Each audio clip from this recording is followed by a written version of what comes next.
We're here today at the Hanover Extension Office in their Learning Garden. We do have some construction going on in the background, but we're here today to talk about winter seed sowing. With me is Master Gardener Kathy Tigner, and you're going to tell us a little bit more about your project. Yes, I'm very excited to tell you about the project. These are what we call milk jug greenhouses. Long about December, I asked my friends to save their jugs for me, clean them out, and then in January I start doing my sowing of my seeds. So when spring comes and the ground warms up, I'm ready to do some planting. I like to do things for pollinators like milkweed and coneflower.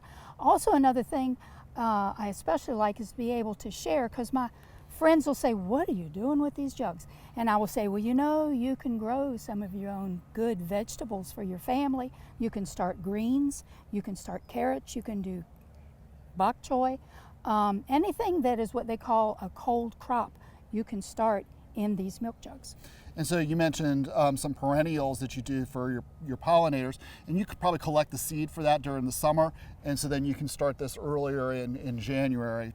That's right, absolutely. What is the process that you go on through here? We have a milk jug. I'm getting some water on my hands from holes in the bottom. Can you tell us a little bit more about the construction? Okay, once the jug is cleaned out, drill like about 5 holes in the bottom with a drill, and then cut around about 3/4 so that I can lift that lid off. And then inside I'm going to put seed starter soil that's very fine. I'm going to water it really good. That's the reason your hands are wet.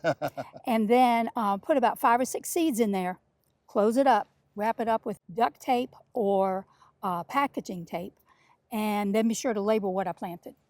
I'm noticing there's no lid on this or on the other ones. Do they need to have lids on them? You mentioned a greenhouse. Do they need to be closed up? No, they do not. And that's the whole idea. Since you're doing cold crops, they need that coldness for them to be able to germinate. And with the lids open, they can get snow in there, no problems. They can get rain. They can be totally hydrated, and you don't have to go around with the hose. Take care of itself. And so once the seeds are germinated and you've kind of hardened them a little bit, then you just transplant them right into the garden. When we've at least had few evenings of 50-degree weather and the ground is getting nice and warm, then you're ready to plant. Okay. And you've got plenty of stuff to plant because you started in January. Thank you so much, Kathy. For more information about winter seed sowing, contact your local Master Gardener. For From the Ground Up, I'm Ed Olson. See you next time. Thank you. This was fun. From the Ground Up is presented with the generous advice and assistance of Virginia Cooperative Extension. Visit their website at ext.vt.edu.